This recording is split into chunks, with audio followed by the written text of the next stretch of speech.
Hi, Godwin. Hi, Hi. Bahareh. How Yes. how do I pronounce your name? I'm sorry, I'm not familiar. Bahareh. Bahareh. Yeah. You can call me Bahar if you want. Bahar. Okay, yeah, that's Yeah. easier for me, so I'll get it right. Yeah. And just to give you a bit of context, the purpose of this interview is to learn more about your career journey, the insights you get along the way, and any advices you might have for others who aspire to follow a similar path. Sure, that's Okay. that's what I'm here for too. I love to encourage and motivate people. That's what we're here for. Yeah, I'm Okay. I'm super excited. Me too. Okay, before we dive into the questions, I love to start by hearing about you in your own words. Can you tell me a bit about yourself and how do you personally got into AI and why? Okay, see, I actually started my journey into technology way back in 1993 when I was a kid. So, how did I get access to computers at that time? It was because my father had a video studio. So, as a child, I used to go to his office and fiddle with the computers in his office. He had the 286, 386 generation computers, and that's how I got into it. And then I started doing animations in Microsoft DOS, and I used to help him. I used to do some work for his clients, and then along that way, I went through that journey. I had my first website when I was in my 10th grade, while I was studying in school. Um, then eventually when I went to college again, I was so hooked on the computer since those times. I went into college, I studied computer science, I took did my master's degree, and then while I completed my degree, I already started having a startup. I had a company, and I we did a lot of R&D and D and developed a lot of products. Every product we developed, it was a lot of R&D into that product. So that's how my journey came through the technology side. And then I didn't actually really believe in AI. People said AI, artificial intelligence. I never believed it. They said computers can have intelligence. I was like, I haven't seen any intelligence in computers. I'll believe it when I see it. And in January 2023, that's when I got access to ChatGPT. Okay. Time I'm talking to it, and I was freaked out because whatever I thought about artificial intelligence, I said, I'll believe it when I see it, when I see computers really intelligent like humans. And I was chatting with it, and I could sense it not talking to me like a program because I have written programs in Python. I have used all kinds of tools in my journey across over 2 decades, but I have never seen a computer think on its own. It was mind blowing for me. That moment I saw it, I thought, okay, man, this is something cool. We've got to get into it. And since that time, I've been like exploring AI, implementing AI in all of my products, all that we're developing. And also now I've started advocating AI to other companies and other organizations. Whatever I learn, whatever I have in my experience, I try to help students, I try to help startups. I want to see them grow. And that's when I feel satisfied. Okay, I've helped 10 people with what I know. It makes you feel cool. So that's where I am right now. So I'm also continuing to run my companies. I have 2 companies, um, where we build products, some for products for us and products for other clients. And the other thing is I'm also involved in encouraging students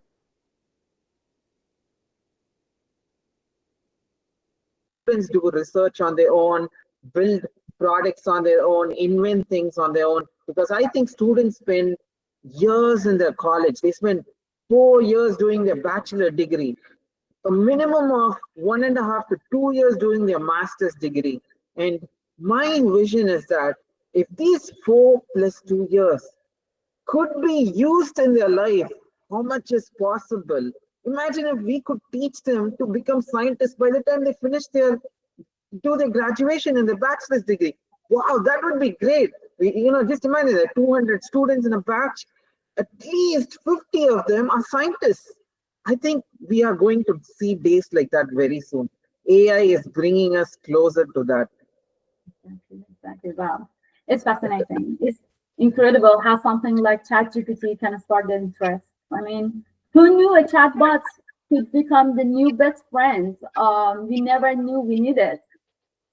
Yeah, and I don't even feel like calling him a bot anymore. When I used to see programs running like doing the same thing, saying uh, great post, great post. You hear a comment saying great post, nice post. Uh, I used to think those are like bots. I mean, what we are seeing now, we can't even say these are bots. What is this?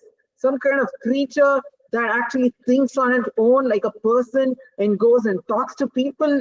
This is totally different. Yeah. It's just amazing.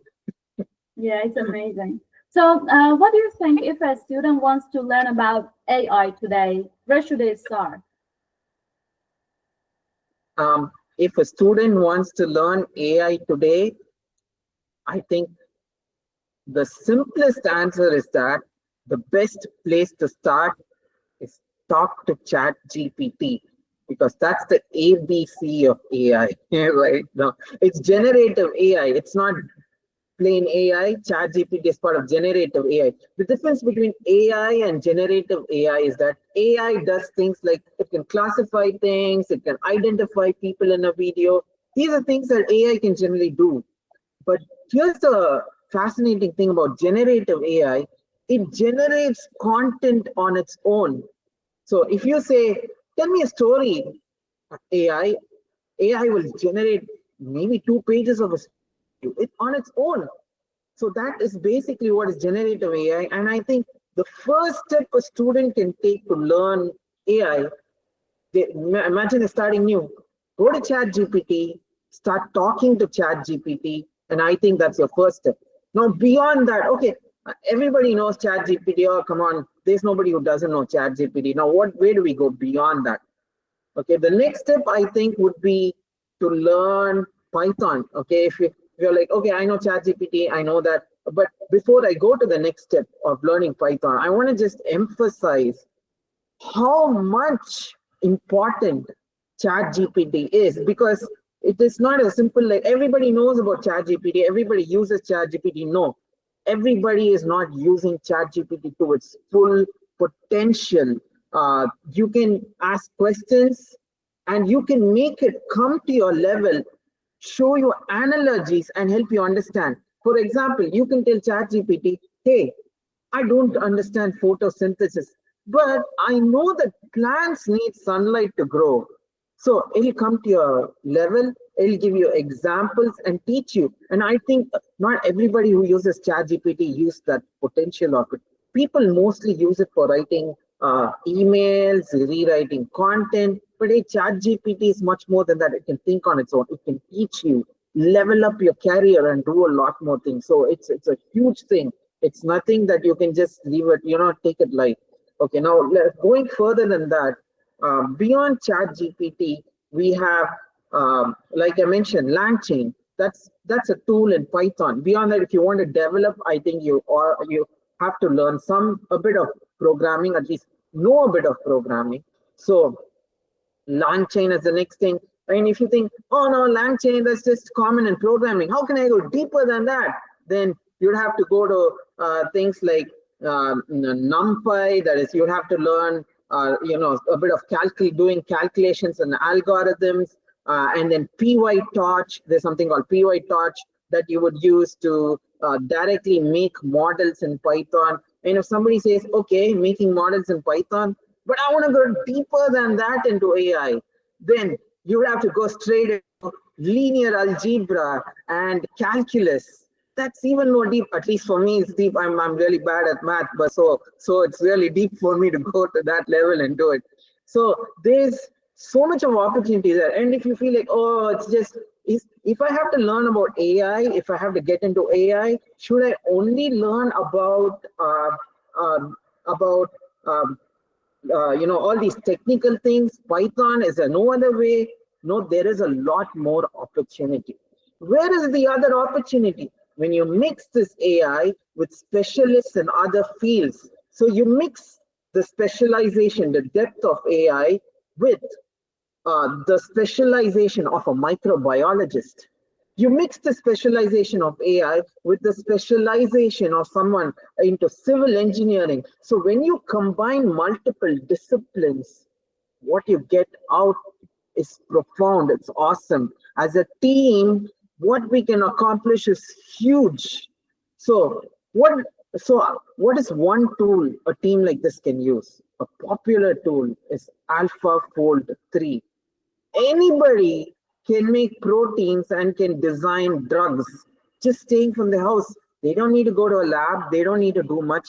They can stay where they are, use the computer, do research, and find out cures for diseases. It is possible today. And I think that's the power of AI, from where you can start from chat GPT, navigate all the way and go to that point of forming teams, inventing new things. There's so much of scope there. Great advice.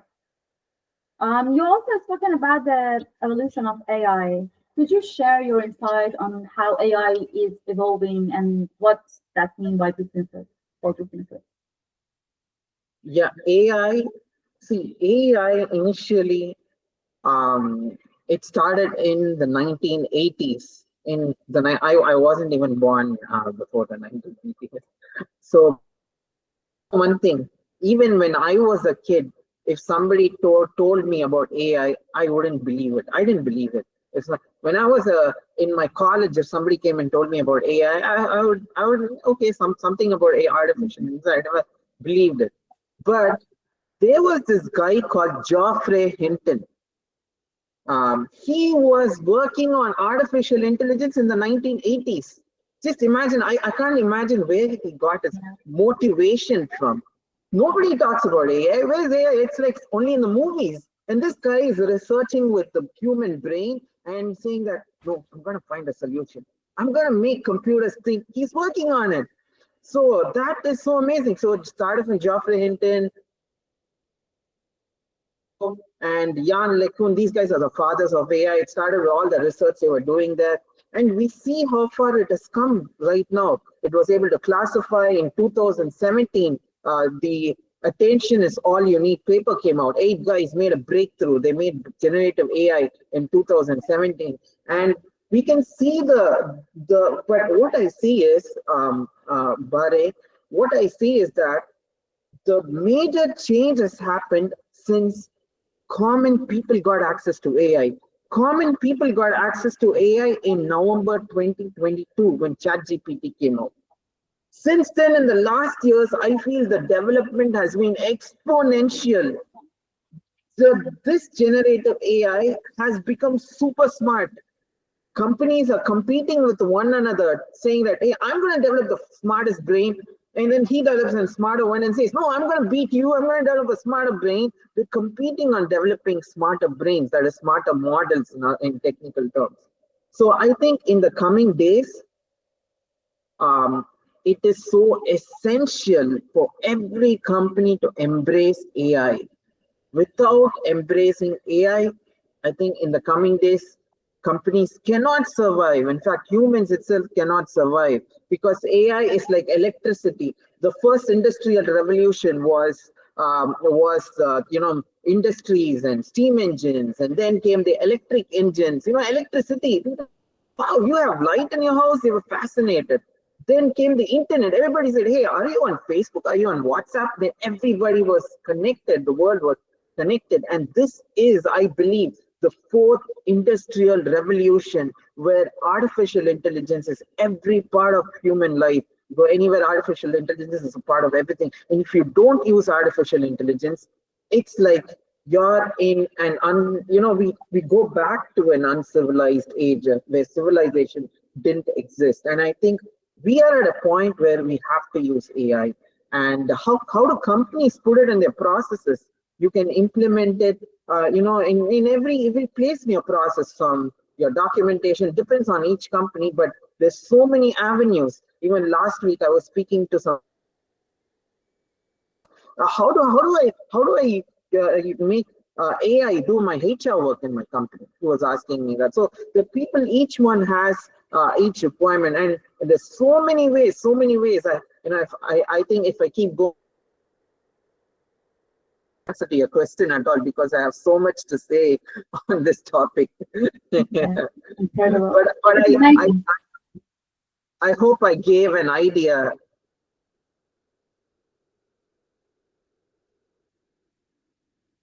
Sorry. I hope I was able to give an idea on the question. Yeah. It's amazing how far AI has come and how quickly, At this rate, I'm expecting my coffee machine to start giving me life advice next. Okay.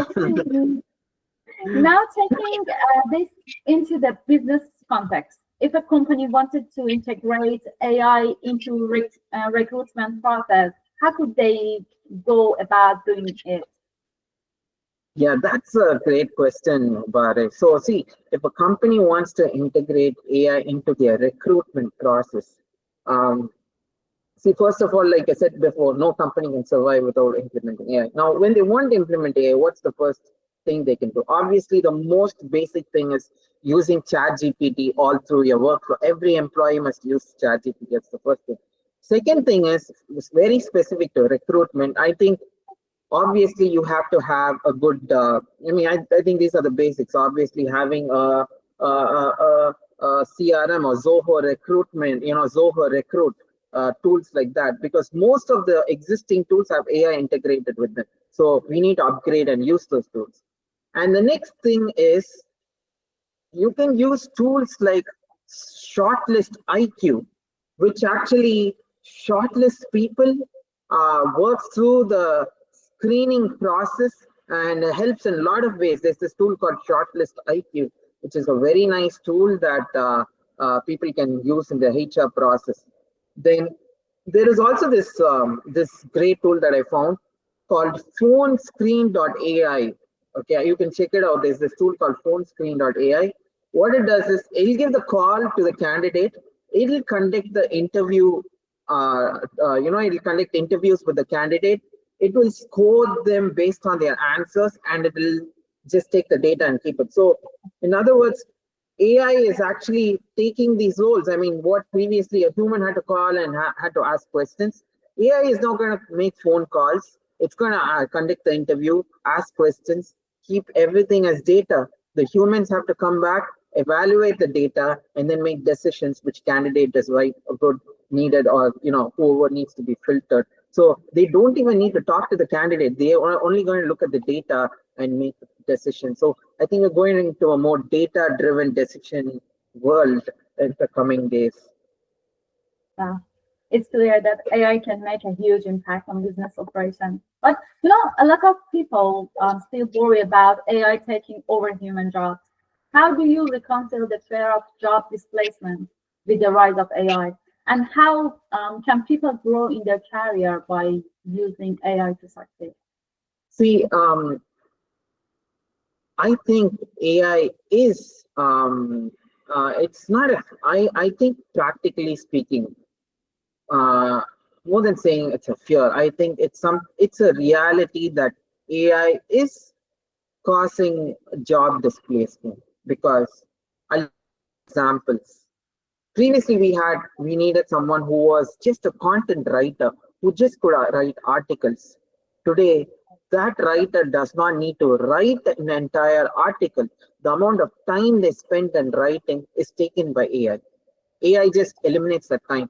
You just tell AI what you want, it gets the article written. You can specify the tone, the way you want it, and it gets the job done.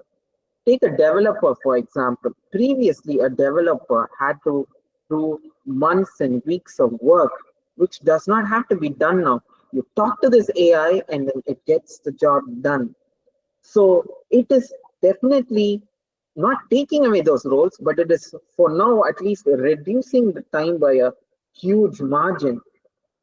Likewise for designers, people used to sit and design and Photoshop and do things. Designers are still needed. All of these roles are still needed.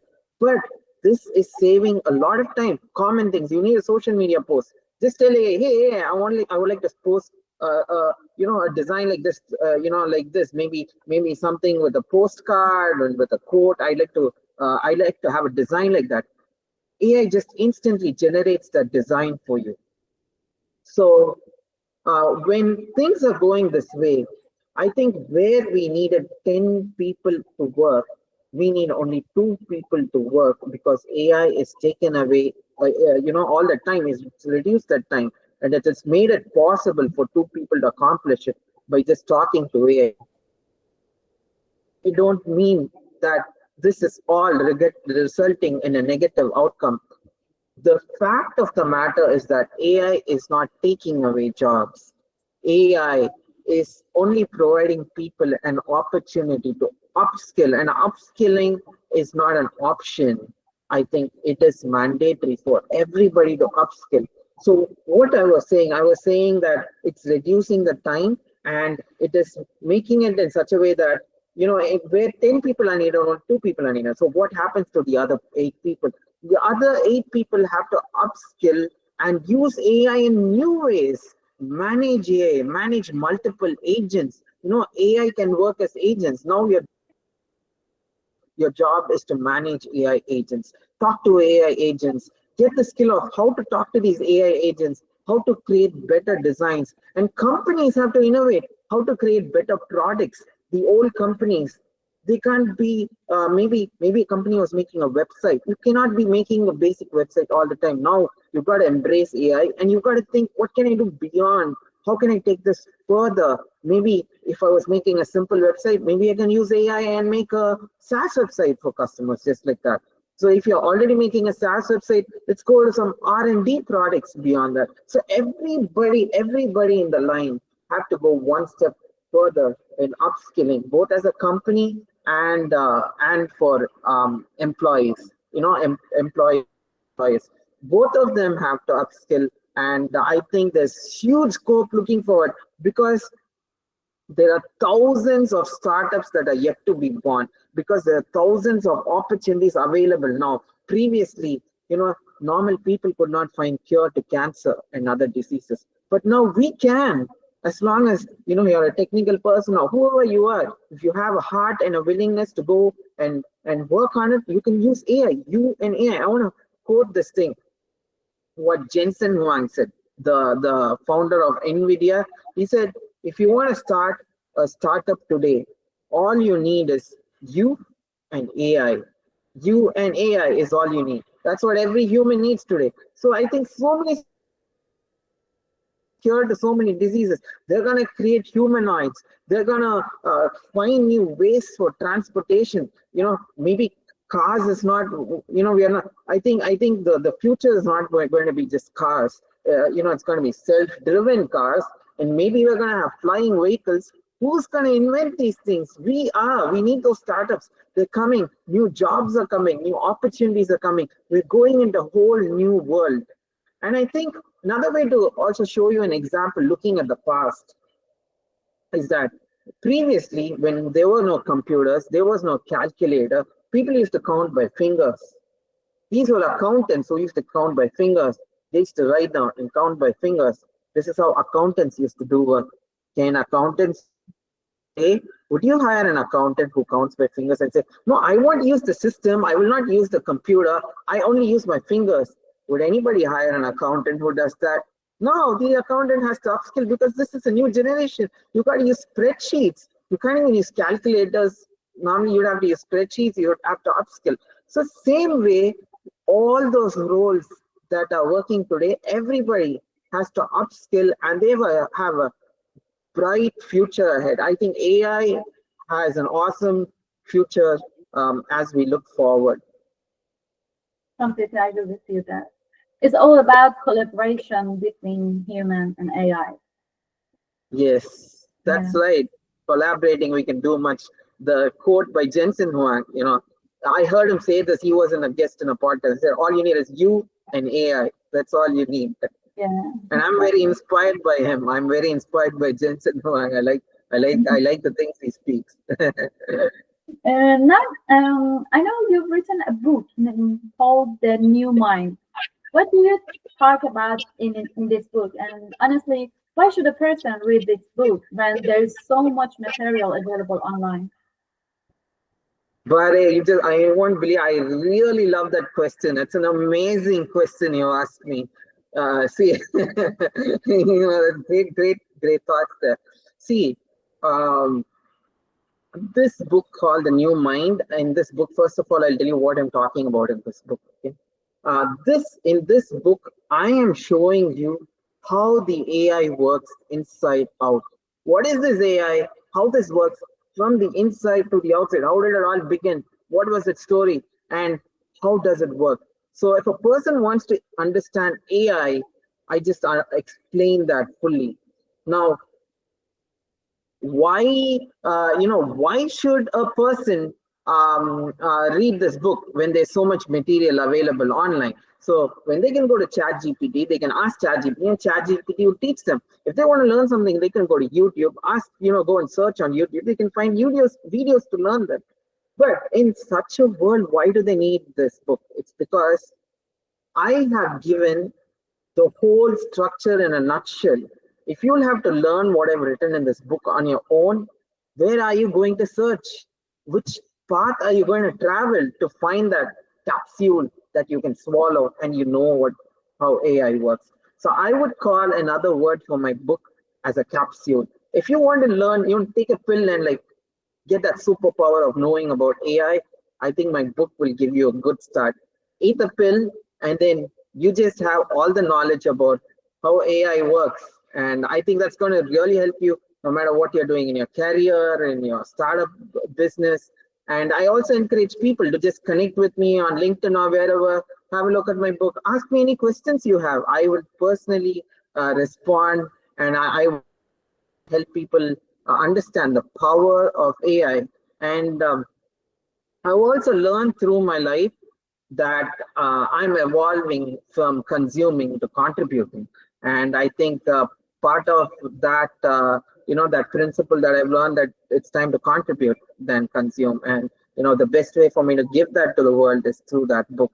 Hey, here's what I've learned, and here's that I'm giving it to you. You know, so and I feel very satisfied. I feel very grateful that I'm able to do that today. Yeah, that sounds like a great resource for people looking to dive deep into the AI. Yes. Yeah. Now let's wrap things up with a fun question. We've talked But about some, yeah, we've talked about some pretty big ideas, but I'd love to hear about a memorable experience from your career.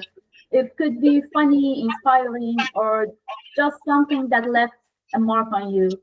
so yeah, there are many memorable incidents in my life that and my future. Um, and I think one person who has inspired me and impacted a lot is my father. So he told me in when I was in college. Okay, one question that probably shaped my life. When I was doing my final year in college in my bachelor's degree, he said, "You know about computers even when you were in school. So what's the point in going to college and getting a degree? What do you know now? Can you make a software?" He said, "I have a customer who came to my office. He wants a software. If you can do it, you can do it. I mean, if you can handle it, because you have done 4 years of course, then what's the use of it if you cannot make a software for a customer?" And I was at a point where, oh my God, what is this? My dad's telling me like I can't do I can't do anything.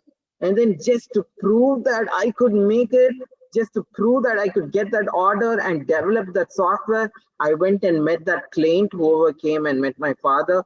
I spoke to him. I got that as my client. I got my first order. That was for just about roughly $600 at that time. around about 2004, 2005. I got that order, and that is how I really got into programming and technology. And even when I that project for the claim, because I knew computers, but I didn't know programming when I was in college. And I went to several training institutes. I asked them, "Can you help me? Can you help me?" Because I thought, okay, I've got the order from him. I can ask some training institutes for help, and they will teach me, and I can just get the project done for him. But unfortunately, it didn't work that way. I went to so many training institutes. I said, "Can you help me do this project? I have a customer. I need to do this." They said, "We can teach you, but we will not help you do the project." So I came to my computer, and I was here in front of me with the blank, Visual Studio project. At that time, it was Visual Studio 2003. And the VB.NET open in front of me. And I'm like, I don't know what to do. I have to deliver the software to this customer in 1 month. And I don't know programming. I have got the money and I don't know how to deliver. And that's when I was like a fish left out of water. I was, just desperately Googling and trying to find out. And that was my start. I found some forums online. I found some people that I met online. I had nobody locally to help me at that time. And I believe God helped me figure it out. I believe in the Bible, and I really believe that, God also, and he helped me figure that out at that time. And I finished that product, that fortunately I finished that. I delivered that to this customer, and he was so happy. He was an oncologist. He said, "Godwin, I love the software that you've done. Can you do one more for my wife? She's a gynecologist." And I got the next order after that, just right after that. So that was really impacting. So my dad really inspired me, and that impacted me in my career. Even till today, I think even till today, he still inspires me. He still challenges me, and every step he has challenged me, and I had to prove every step to him. So that's in one way that has been very inspiring, that has helped me in my journey. And above everything, my greatest inspiration comes from the Bible. I really, because I've heard that even as I've learned outside, the best management book you can find is the Bible. There are so many things in it, so much there. And maybe we'll have to have another session if I can explain you all the things about it. Yeah, thank you for sharing that. Thank you so much, Godwin, for taking the time to share your insight, your experience with me today. Yeah. Yeah, thank you so much, Bahareh. It was awesome speaking to you. I love the questions. It was great. I love the surprise. Awesome. I had a great time, being in your podcast. Thank you. And it's been very inspiring, and I know our audience will find your advice incredibly inspiring. I'm sure about it. Thank you so much. I hope I can impact a few lives. That's my dream too. I hope I can inspire a few people by the time I finish. By the time I'm retired, or someday when I'm still living even to the end of my life, I hope I impact a lot of people through my life. Yeah. Thank you again. Hope we have to connect again soon. Sure, Bahareh. It was great talking to you, and I also look forward to staying in touch and connecting with you again soon. Thank you very much. Have a great day. You. Bye. You too. Have a great day. Bye.